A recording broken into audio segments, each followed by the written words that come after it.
مساء الفل عليك عزيزي المواطن يلي عمال تشتكي من غلاء الأسعار. بص أنا هتكلم معاك شوية، بس مش عايزك تشتم عليا، الله يرضى عليك. مبدئيا كده الحرب اللي دايرة دي خربة الأسعار في العالم كله، مش على مصر بس.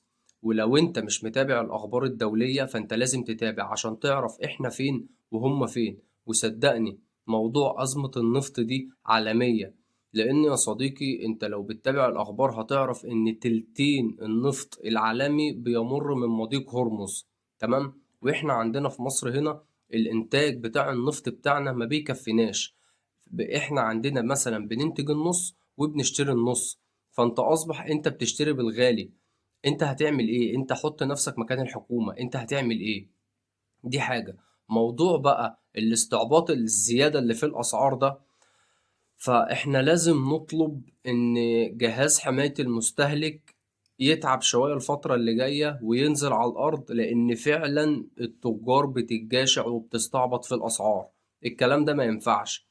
لأن في حاجات غليت غلا يعني مش طبيعي بجد. لدرجة حضرتك إن في ناس أول ما نزل خبر غلاء البنزين، البضاعة اللي عندها في المحلات اللي هي عندها بسعر قديم بقت تبيع بسعر يعني فوق الجديد اللي نازل. يعني حضرتك أنا نزلت أتمشى النهاردة لقيت محل خضار حاطط على البطاطس 12 جنيه، محل جنبه حاطط 14 جنيه. طب ده اللي هو إزاي؟ هو الخطوتين اللي ما بين المحل وده والمحل ده، أنا اتنقلت من دولة لدولة مثلا؟ ده بيبيع بسعر وده بيبيع بسعر؟ لا، كده كل واحد بيبيع بمزاجه. لازم الناس دي تتشد، لازم الناس دي تتمسك. الناس دي بتعمل كده ليه؟ ففي فكرة كده كانت جات لي بصراحة، ويا رب يعني تنفع. أنا يعني كنت بطالب إن الحكومة تعمل منصة زي المنصة الرقمية كده، يكون عليها أسعار كل السلع. إن المواطن لما يخش يشتري حاجة مثلا من السوبر ماركت، وليكن مثلا هيشتري علبة تونة، يفتح المنصة يشوف علبة التونة بكام، مثلا موجودة على المنصة ب10 جنيه.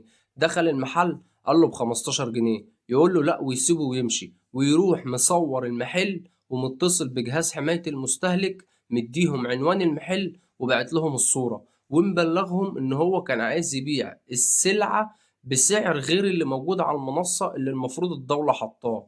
بكده احنا ممكن نتكاتف كلنا مع بعض ونحارب جشع التجار.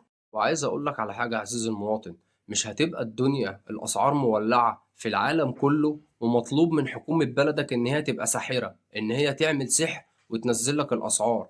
عايز الفت نظرك لحاجة صغيرة.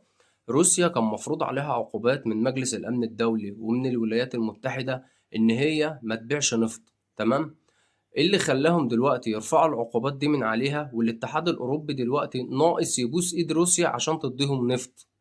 لان خلاص مفيش نفط بيوصل لهم. النفط بتاع الشرق الاوسط كله خلاص ما بقاش فيه. مصافي النفط في قطر والامارات والسعودية والبحرين كلها اتضربت. فانت عندك الدول دي كانت اكبر انتاج للنفط في العالم كله، المصافي بتاعتها اتضربت. فبالتالي لازم تحصل الازمة على مستوى العالم كله.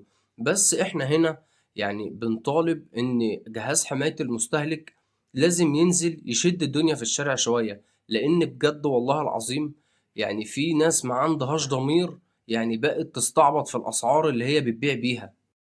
وانا برضو حابب اخاطب الناس وبقول لكم يا جماعة احنا لازم كلنا نستحمل، لان هي ازمة وعلى دماغ الكل. ويعني اذا كانت ايران ولا اسراء ولا اميرة، منهم لله التلاتة هم سبب خراب الاسعار في العالم كله. وربنا يحفظ مصر، وربنا يحفظ شعب مصر، وربنا يحفظ حكومة مصر ويحفظ جيش مصر.